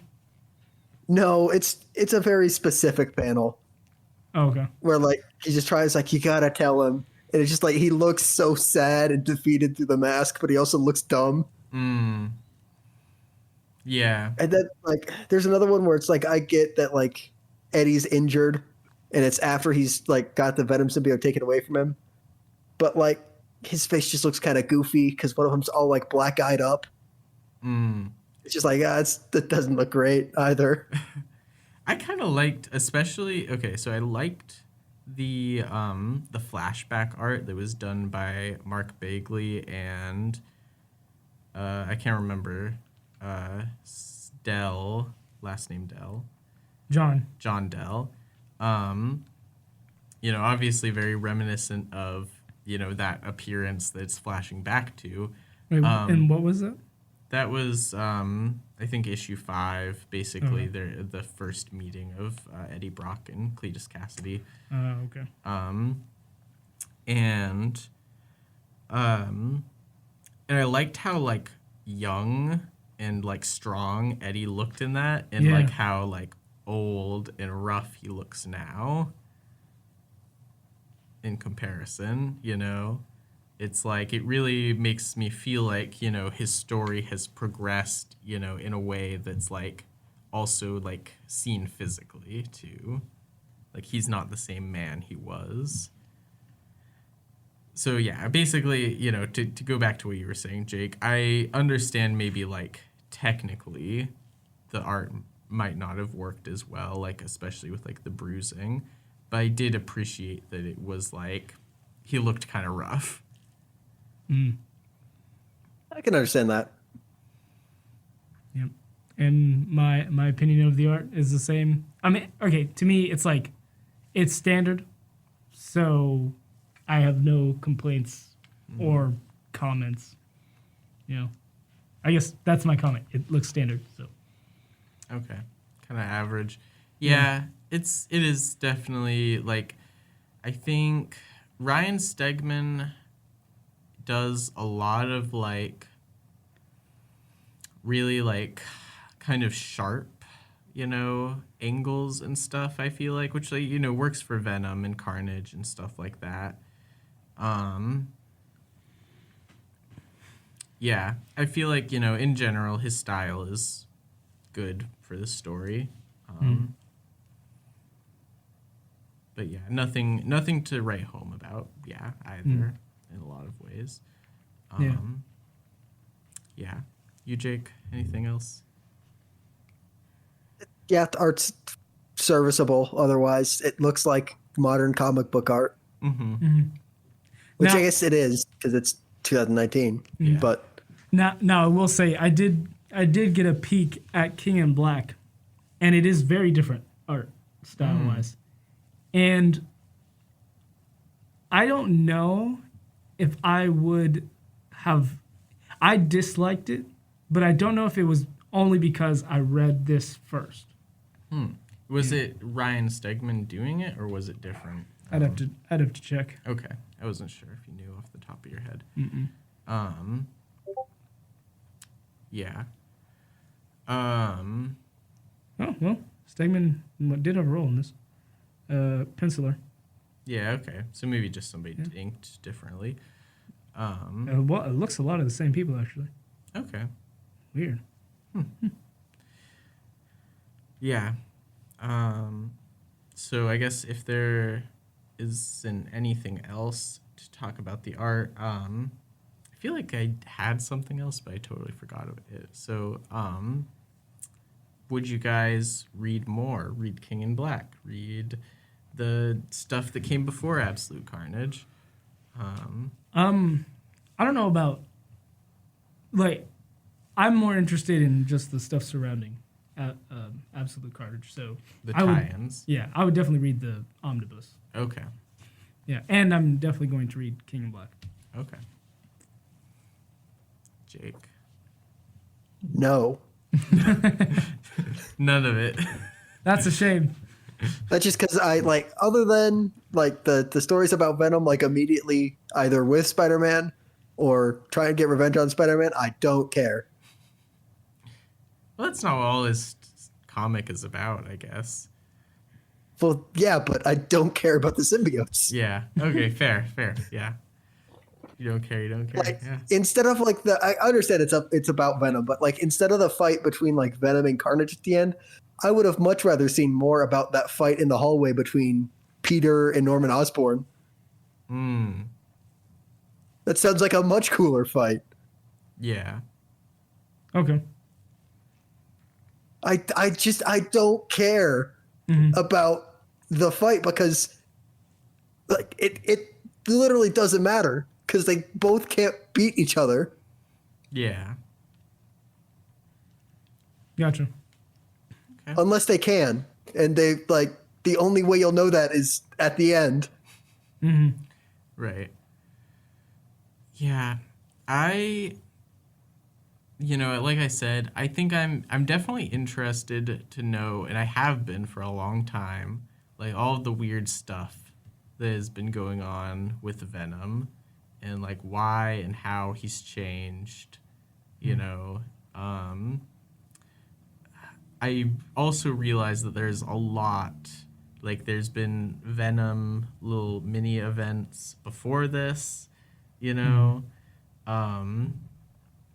So, yeah, I don't know how far back I'm willing to go, though, is the thing. No, I gotcha. But I'm interested. Maybe it's just going on Wikipedia. Maybe that's the answer. But also, like, I've heard that people really like, the Donny Cates run. So I'm interested. I don't think I'd be interested to read King in Black until I did that, because otherwise it's just going to be, okay, I'm more annoyed by the dumb stuff that's happening because it's an event, because I'm not like personally attached to the characters that it involves, that are the main characters. Gotcha. But once I'm like, okay, I like Dylan, I guess, and I like Eddie a lot more, and whatever else the context has for it, then I'm like, I'm sure that the enjoyment might be better. Gotcha. But yeah, I like context, I guess. Yeah. Yeah. That's fair. So yeah, I think that's probably all that we have for today. Thanks for listening. I'm Cody. I'm Taylon. And I'm Jacob. And you've been listening to the Comic Panel. We'll see you next time. Thanks for listening. Thank you for listening.